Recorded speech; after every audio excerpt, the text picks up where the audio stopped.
modern healthcare, as we look at how the way we've been delivering healthcare has not worked because it's treating the body just as the body. We see now with all this recognition that we are more than the physical body and that our mind and our emotions and our spirit have an impact on our health and well-being. And that scientific data is beginning to change the way we look at healthcare provision. I mean, right now in the States, 75% of our healthcare costs are because of preventable chronic diseases, many of which have to do with stress. You know, stress and burnout have been described as the disease of civilization. I must tell you this. The first time I landed in the United States, wherever I went, people were talking about stress management. I couldn't understand this. Because in my understanding, we manage things which are precious to us, our family, our property, our business. Why would anybody want to manage stress? It took me some time to understand that a whole lot of people have concluded that stress is a part of their life. Stress is not a part of your life or work or anything. Stress is just your inability to manage your own body, your mind, your emotions and your life energies. You do not know how to keep your body, mind and emotions, you will be stressed.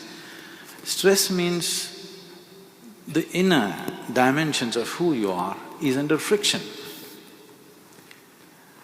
There is sufficient friction in the world. Every day if we have to walk through this world, there's a whole lot of challenges and friction. That is there. But once the friction happens within this machine, within this mechanism, if there is friction, then you become completely debilitating. It becomes completely debilitating, which is something most human beings are experiencing today. It's like you're trying to run your car without the oil in it. In 10 minutes, everything is stressful, everything makes ugly noises within.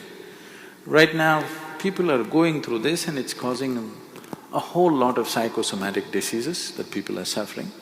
I would say 70% of the ailments that human beings are suffering are self-created.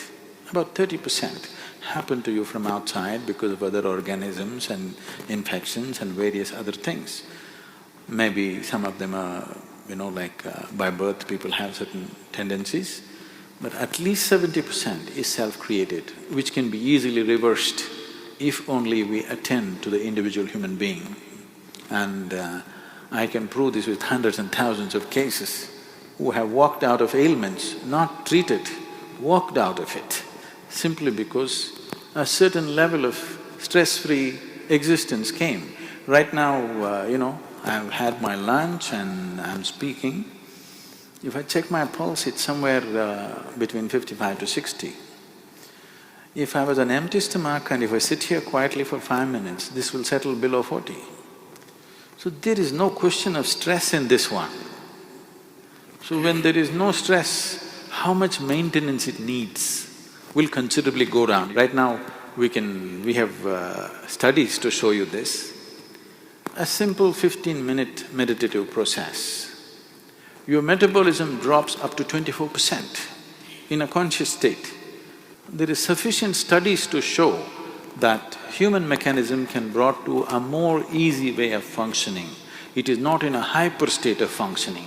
Right now, anything they have to do, they have to pump themselves like this and do it. No, you can propel yourself very gently.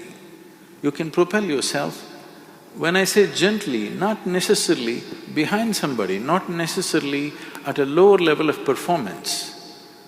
Human mechanism can be made to function at different levels. If you're in a certain state of tranquility within yourself, right now I'm made like this, if I close my eyes, world just vanishes for me, it doesn't even exist for me.